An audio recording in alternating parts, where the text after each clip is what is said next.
Friends, welcome to defence matrix. तो Turkish newspaper outlet यानी एकित द्वारा ये क्लेम किया जा रहा है कि जो टर्की का इंडिजिनस आल्टे टैंक है, इसकी वजह से नेबरहुड कंट्री में पैनिक है। और ये भी कहा जा रहा है कि कुछ इंडियन मीडिया आउटलेट के द्वारा आल्टे टैंक को डिस्कस किया गया है और इसके अगेंस्ट में हो सकता है कि ग्रीस और इंडिया के बीच में कोई अलायंस बने।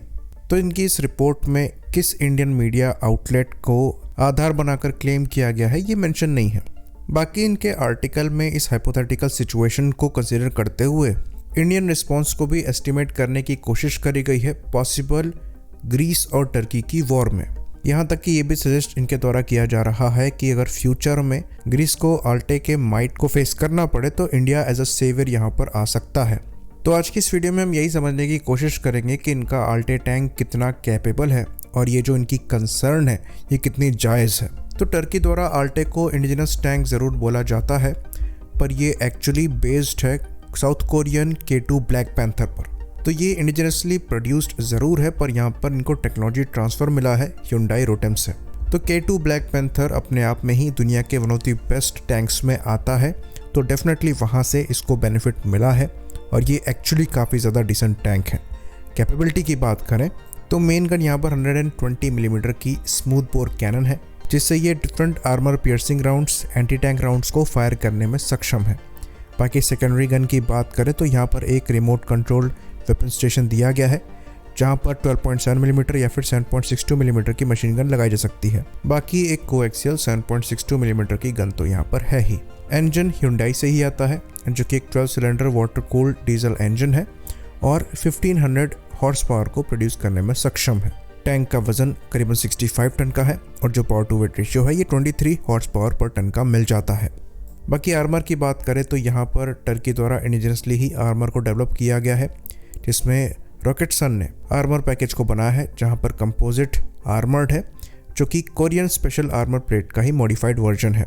वहीं पर यहाँ एक्टिव प्रोटेक्शन सिस्टम पर भी काम किया जा रहा है, जो कि एसएलसन द्वारा डेवलप किया जाएगा, जिसमें हार्ड किल और सॉफ्ट किल कैपेबिलिटी दोनों होंगी। यहाँ तक कि EW कैपेबिलिटी को भी यहाँ पर ऐड करने की कोशिश करी जा रही है। तो अगर करंट स्टेटस की बात करें तो यहाँ पर ज़्यादा टैंक्स बने नहीं हैं, अभी प्रोटोटाइप्स ही हैं। करीबन 100 यूनिट्स के ऑर्डर हैं, जिसमें से 2 प्रोटोटाइप डिलीवर हुए हैं। 98 टैंक्स जो है ऐसा कहा जा रहा है कि 2025 तक डिलीवर हो पाएंगे। शुरुआत में करीबन 250 के अराउंड टैंक्स ऑर्डर किए जाएंगे। तो परफॉर्मेंस में आप इसे K2 ब्लैक पैंथर के पैरेलल में रख सकते हैं, क्योंकि काफ़ी हद तक जो टेक्नोलॉजी है वहीं से ट्रांसफ़र हुई है। इवन जो यहाँ पर मेन गन है ये पूरी की पूरी licence build south Korean CN08 है, जो कि K2 ब्लैक पैंथर में लगी हुई है। हाँ, यहाँ पर जो मेजर कंट्रीब्यूशन है टर्की का ये इनके इलेक्ट्रॉनिक्स को लेकर है, जिसमें एसएलसन द्वारा मेन यहाँ पर fire control system, electric gun और turret engagement system, command control communication system और इंफॉर्मेशन सिस्टम जो है ये डेवलप किया ही गया है।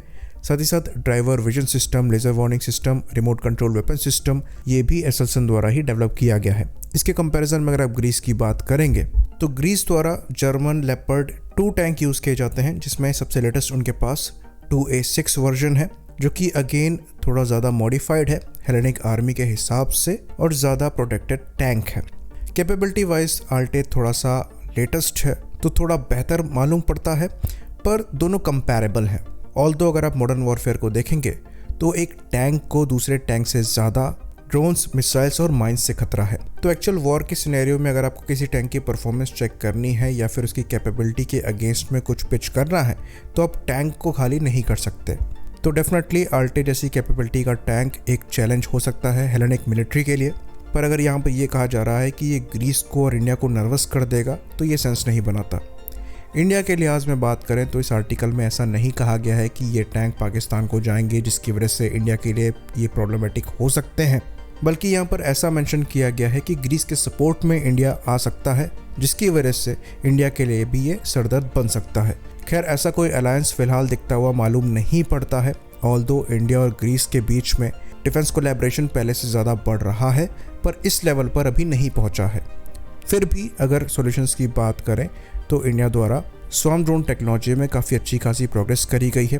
एंटी टैंक वेपन्स के मामले में अच्छी खासी प्रोग्रेस करी गई है, जिसका फ़ायदा ग्रीस को मिल सकता है अगर वो इंटरेस्टेड हो तो।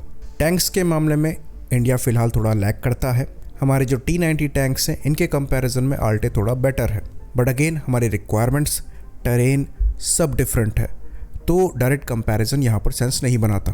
पर अगर बात आती है एंटी आर्मर वेपनरी की, तो वहाँ पर इंडिया द्वारा अच्छी खासी प्रोग्रेस करी जा रही है, जिसके अंतर्गत जैसा कि हमने बताया swarm drone technology, anti tank missile systems हमारे द्वारा डेवलप किए जा रहे हैं, जो कि रशिया यूक्रेन की वॉर में काफ़ी ज़्यादा कारगर साबित हुए हैं। बाकी अगर आप अर्जुन मार्क 1A से आल्टे को कंपेयर करेंगे तो वहाँ पर अगेन आल्टे थोड़ा बेटर टैंक मालूम पड़ता है। बट अगेन ये दोबारा हम रिपीट करेंगे कि हमारे रिक्वायरमेंट डिफरेंट है। आई होप इन्फॉर्मेशन यहाँ पर क्लियर रही हो। इसी बात पर इस वीडियो को हम ख़त्म करेंगे। लाइक करिए, सब्सक्राइब करिए। जय हिंद।